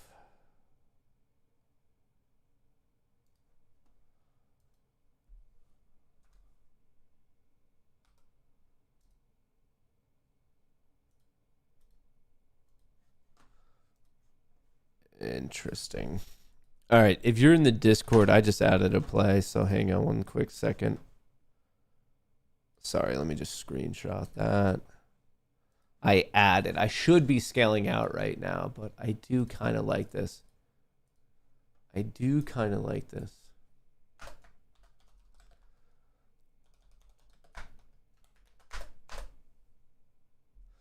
I don't think Icarus locked in. No, Icarus is break even currently. Break even. Old break even Icarus. Whoa. What just hit the tape there at 10:30? Was there an announcement? Someone just hit it. Someone just dumped size. What the fuck was that? And are they still doing it? Look at that. Someone just dumped a chunk. Why? That was fucking weird. Look at that. So we're slowly but surely climbing up. Smacked. Bounced it even higher. Almost got my fill. I was within a point there. And then someone's hitting the tape, folks. What a weird thing. Look at that. Strange. Strange. What the fuck was that? Very strange. I like the small cap. Even that, look at this. Look at the wick we just saw on that. Someone had to do something in options, if I had to guess. Or at least the options probably responded. Yeah, look at that quick little puke and bounce in the NASDAQ. Do we see it in the SPY? Yeah, quick little puke and bounce. Someone bought a chunk of 0 DTE puts. I don't know if they're buying to open or close, but someone bought a chunk of 0 DTE puts right there. Right at 10:30. Like intentionally waiting for the first hour to pass. Huh. That was not that much fun. Not exactly. I mean, I would have preferred that I got my fill first. Poor Icarus here is back to break even. Look how close that was. It was just over a point away. Almost got the fill. Come on, Icarus. You know what's good, brother. You know what's good.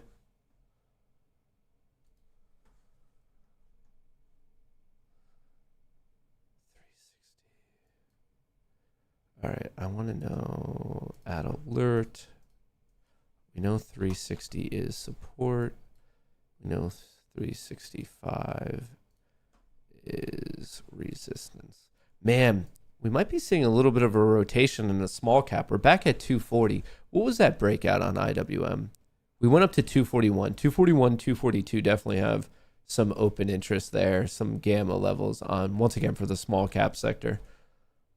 We had an inside day on Friday looking for that breakout. Would love to see the breakout at 240.32. Not far. We're 40 cents away.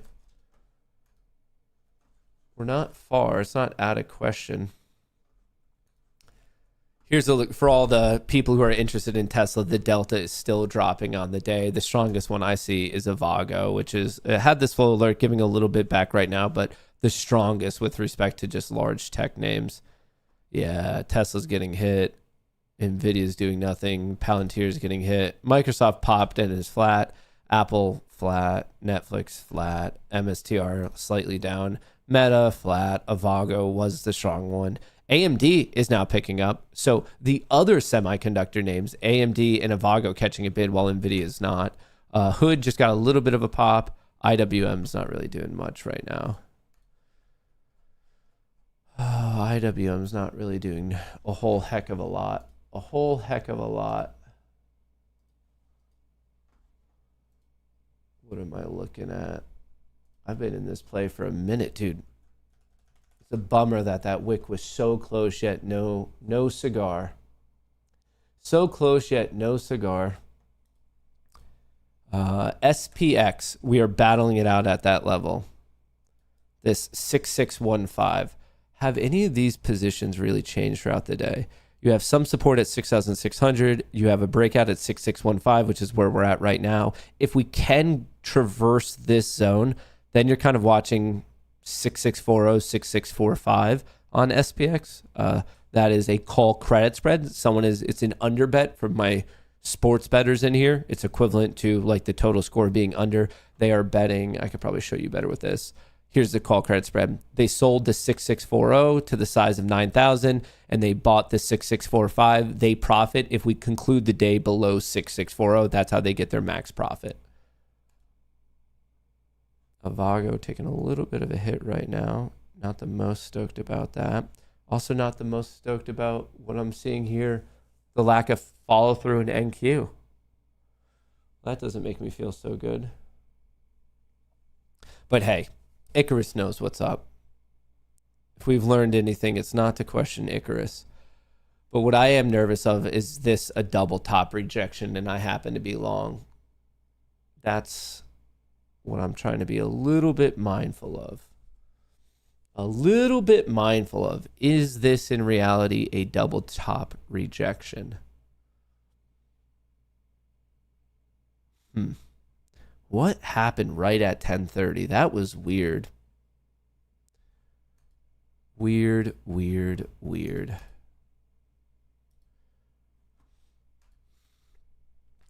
Maybe I should do a trade on Vanquish.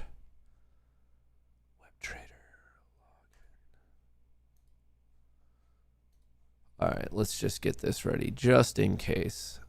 Just in case. What would I play? I'd play 6-6. We'll do at the money. And we'll do 10. And I'm not firing this order off. I'm just getting it ready just in case we see a bit of a reversal right here. I'm seeing if we can continue with this pattern of higher highs and higher lows. And then what I'll do is I'll target 75 cents, I guess. If we can push back to 6615. How's the flow looking? Flow is getting sketchy. Flow is getting a bit sketchy. Are we going to break this level? It is kind of a cup and handle. The question is this handle structure, the structure of higher lows, is that going to hold? Mag 7 looks messy. Might be bottoming.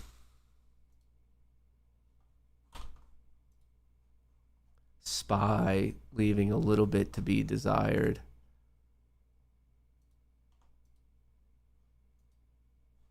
Is it going to push this?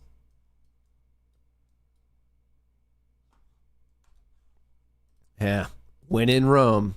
All right, I just got to fill at 650. I'm going to try to dump it. Close at 730. All right, my order's in. I'm in at 650, currently trading at 620. That is unfortunate. That means the follow through did not occur. But I do have a pending order to drop these at 730. So an 80-cent gain on 10. So that should be a gain of $800. Fuck. So I was waiting for that to start to go back higher. Unfortunately, got smacked right away. If I wanted to, I could use this as my risk. And then obviously I'm hoping to have my profit target locked in by the time we hit this high. So basically the play here is playing for a trend continuation. Obviously, we would all agree that the trend, especially from 944 to now, is up. We're just seeing a generic trend to the upside. I was trying to be patient for this pullback, which we saw at 1033, 1034. I was hoping this was the low and we'd swing, but unfortunately, it just got double rejected right there. So that's a little bit of a bummer. A wee bit of a bummer. SPY, inside bar, Q's inside bar. IWM ran up to 240, got swiftly rejected. Avago ran up to 263, trying to hold that, or excuse me, 363, trying to hold that 360 support. 365 is a breakout. Patience at this point. Patience. Tesla is still getting hit. Mag 7 near the low of the day. How is bullish? Okay, so all of momentum is still like clearly bullish because of how strong the opening session was and even pre-market. Have you gone over Oracle this morning?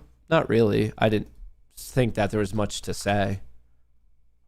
We had the gap up on the earnings, and then we're getting the drift down. There's a downside gap fill all the way to 243. But I don't know what time frame you're interested in it, whether swing trading or day trading. But swing trading, you kind of need it to establish some sort of bottom that you can base your risk off of if you're trying to be bullish.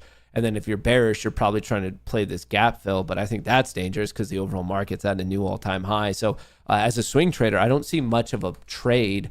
As a day trader, I don't either. It is lower highs and lower lows, but it just got this nice pop from 93 up to 307. It seems crazy to bet against. So if it shows a bit of life, maybe, but then we're also getting to like kind of that lunchtime period. So that makes it a little bit more difficult. I don't see the play there really. But once again, it's going to be somewhat dependent on your time frame. Are you a day trader, scalp trader, swing trader? Are you buying premium? Are you selling premium? Are you invested in it? All of those things are going to change the context at which you like look through it. But the daily chart, I'm not seeing anything on this setup. SPY is completely flat. Q's flat. IWM taking a 60-cent breather like it's nothing. My position is like 8 points underwater right now. I got so close to getting my fill. It just didn't happen. I've been in this ever since 10:28. It is now 10:40. I've been in this for 12 minutes. This feels like the trade that's taken just forever. It's funny when you backtest this type of stuff.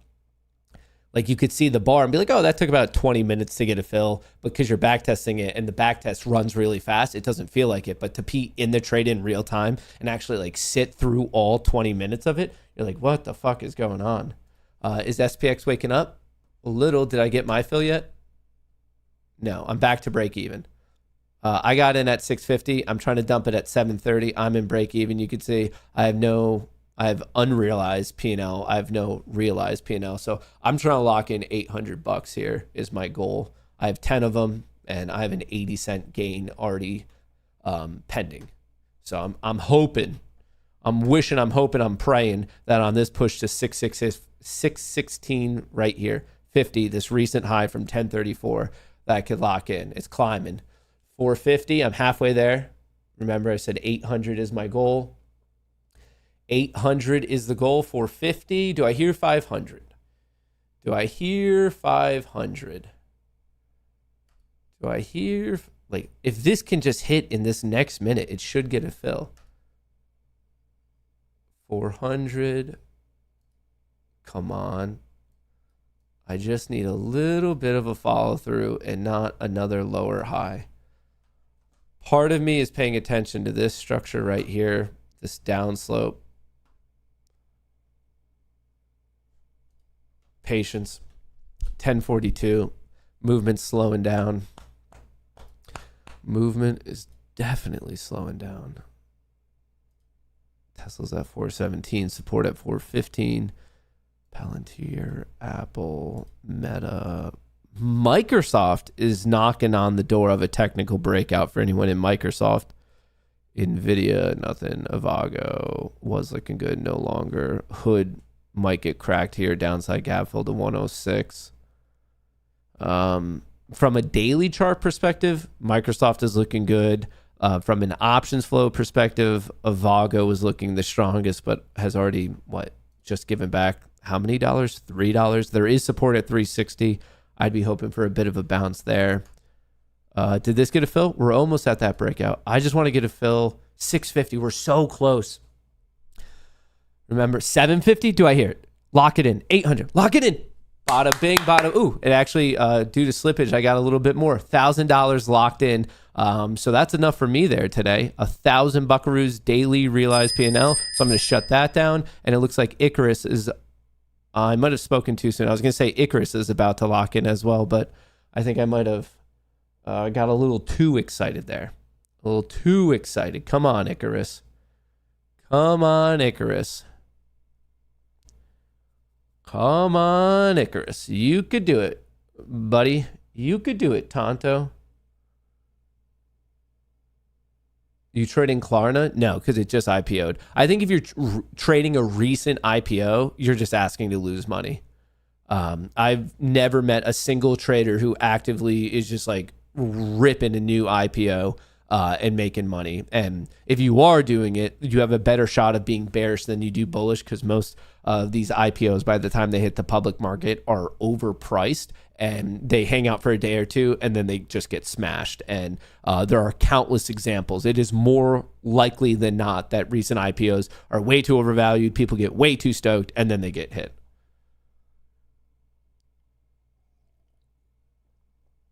So no, because of that, I don't really feel like shorting stock. And generally when it IPOs, there's not a built out options market, so you can't buy puts. So if I don't feel like shorting and I can't buy puts, that means why?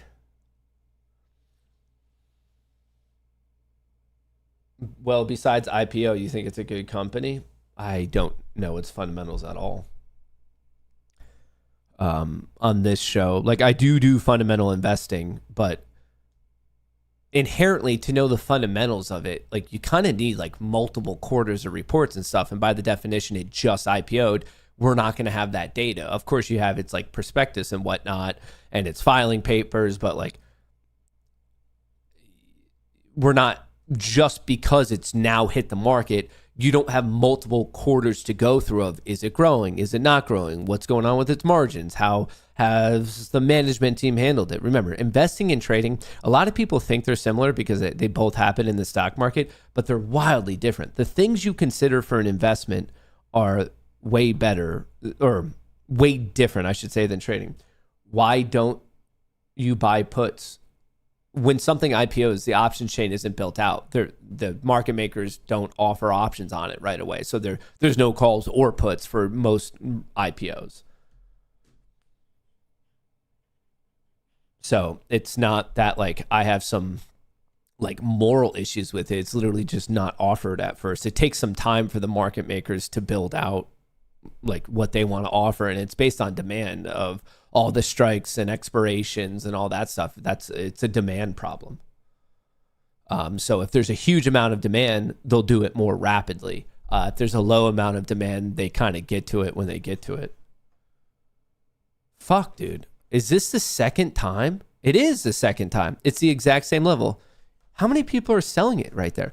Oh, a lot of people are selling it right there. I was like, why? Like, what the fuck is going on that we've touched this level now multiple times? And it's because there's a lot of people actively trying to sell right there. That's why. I was sitting here shocked. I was like, really? To the exact same fucking tick? Order filled. Anyway, Icarus is right. 250 locked in on 22 accounts, 120 locked in on 5 accounts. So $600 there, another 400 there. So probably around 4.5K locked in. It was a long trade. That took, 20 minutes, but hey, money is money. Money is money. I'll take it. I've had less painful trades in my day, but it is what it is. New all-time high, and we are going. So I locked in the Vanquish trade for $1,000. I just locked in the Icarus trade for about $4,000. I locked in the Tesla trade for $80K. I locked in the S&P 500 trade for an additional $30. So that's 110. Then I did a different SPX trade. I opened a new trade. Dude, it's been, what a day. I haven't had a day like this in a minute. It's been months. It's been months since I've had a good day. No less a 6-figure day. Fucking wild. Absolutely wild. So stoked, so fucking stoked. And finally, I already know going into this next period, things are going to be a little bit more quiet. If there were a period where you shouldn't be forcing any trades, it really starts tomorrow. So the fact that I could go into a little bit here of a dormant period as we wait for vol expiration, FOMC, quadruple witching, like as we wait for all that to play out and really wait for the fall to get underway and wait for the JP Morgan position to expire and they're going to roll it. Like, it's nice to go into what I'm expecting to be a little bit more of a dormant period, kind of almost like the summer break and like F1, I don't know, something like that, where it's going to get a little quiet here.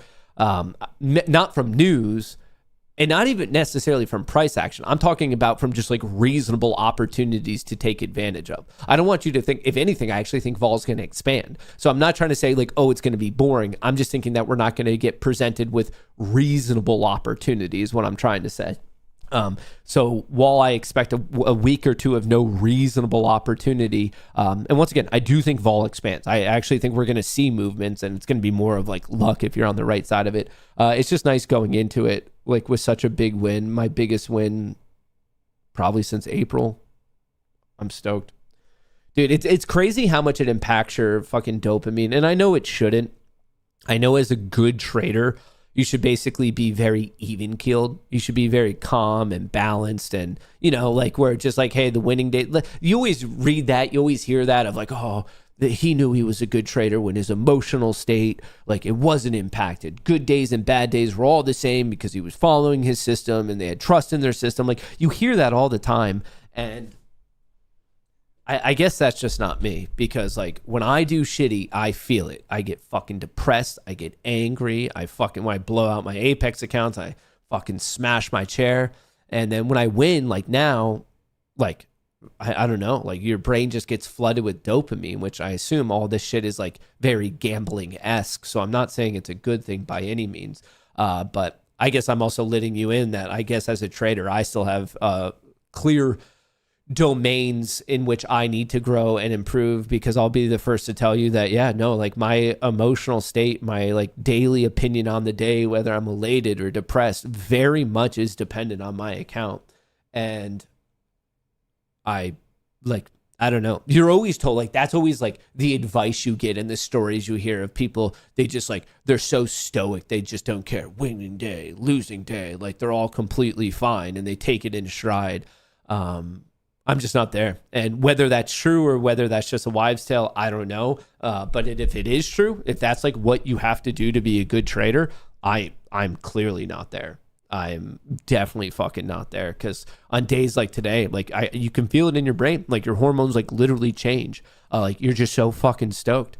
And then the days, and I've now had weeks, if not months of it, where I'm just like, fuck, another day, where you kind of dread it because you almost like can feel it in your gut that you're going to like lose money and you're going to like, it just ends up so poorly. So I don't know. I'm happy about today, but on the flip side of it, I also recognize in myself that there are various improvements that need to be made in my own trading career. Various improvements. Which maybe I'll get to it, maybe I won't. But in the meantime, I am hopeful of Avago ripping. Tesla's making a comeback, a little double bottom here, maybe a W formation. That's not a bad deal. Bouncing off of that gamma support once again, 415. Look for it to take out 423. The small cap sector is actually performing. So we're seeing potentially a bit of a rotation into small cap as we head into this rate cut. Unfortunately, Bitcoin's not really doing anything, chilling at 115.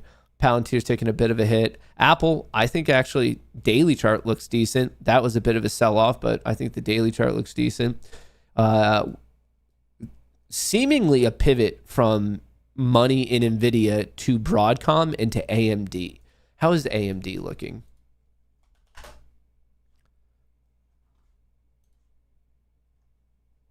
Honestly, if AMD breaks this trend line, fucking let me know. Let me know, brother.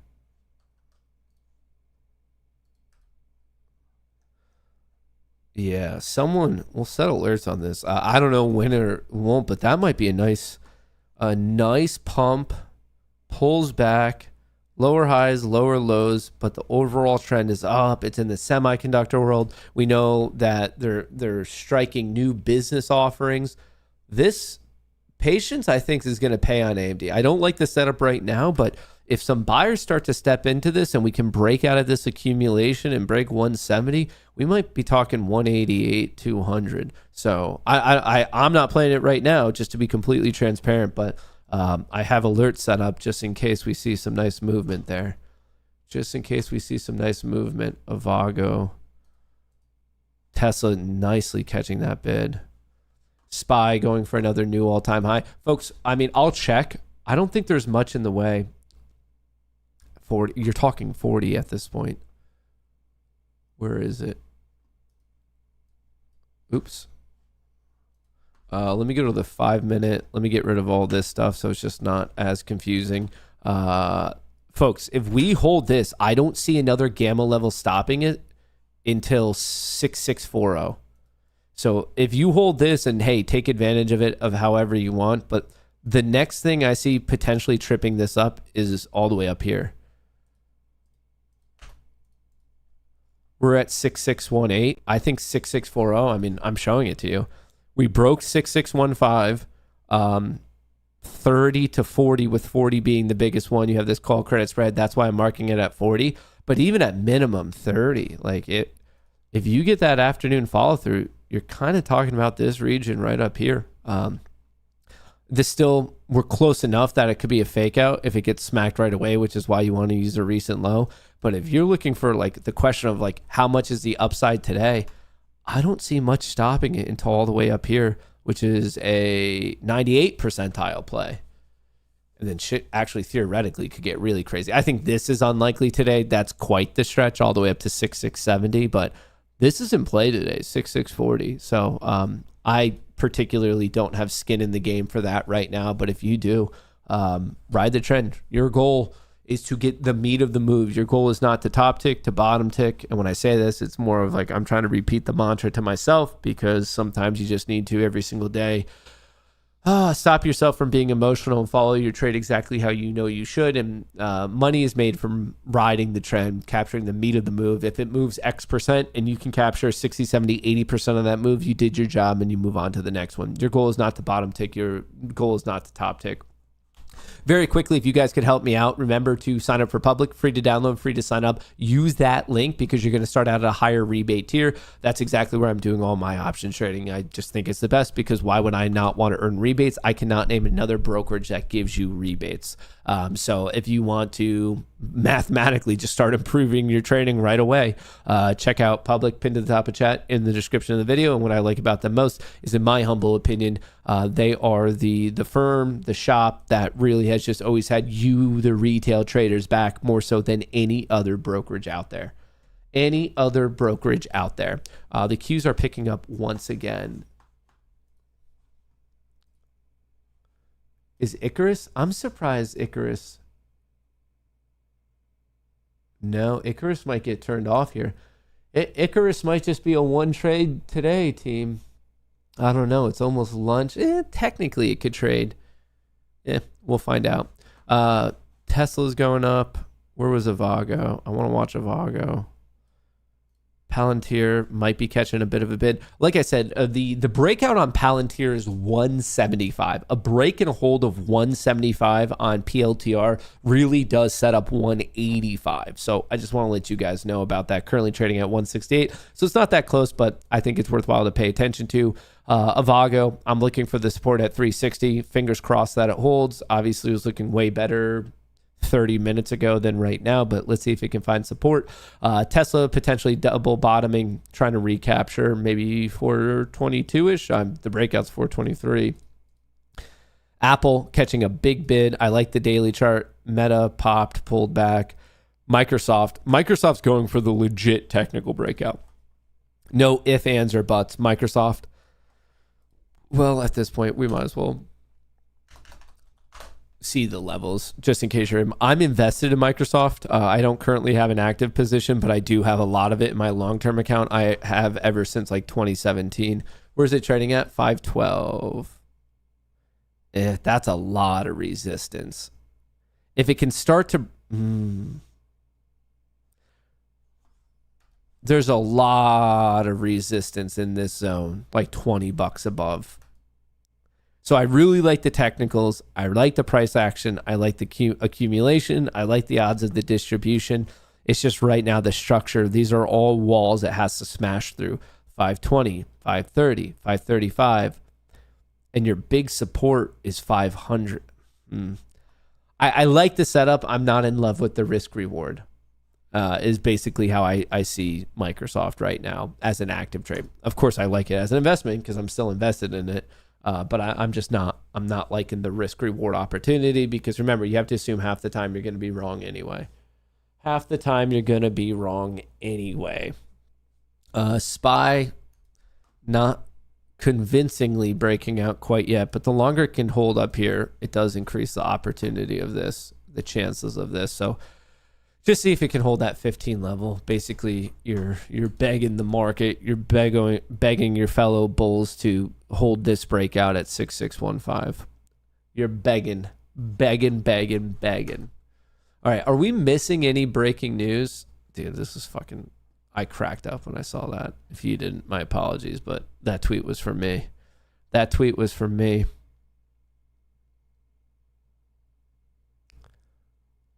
What do we have?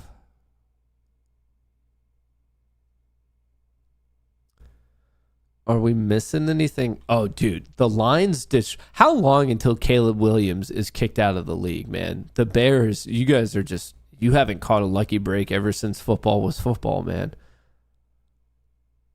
Dude, Palty is such a fucking asshat. How does he have this job?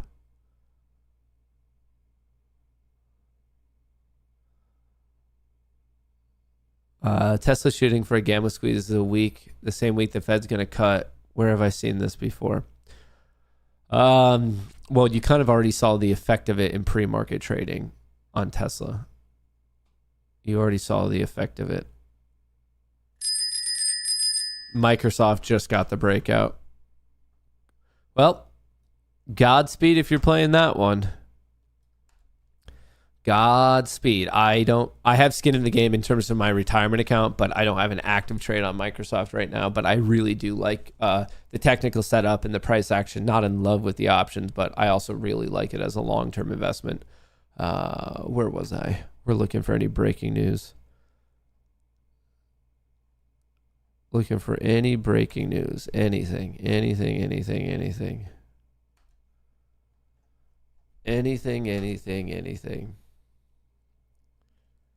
This guy's such a fucking asshat. Honestly, the one thing that might take open down is the guy trying to lead the pump and dump. Trade earnings only on Polymarket? What?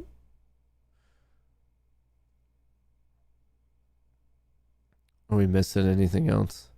Oh, how much did top companies by market cap?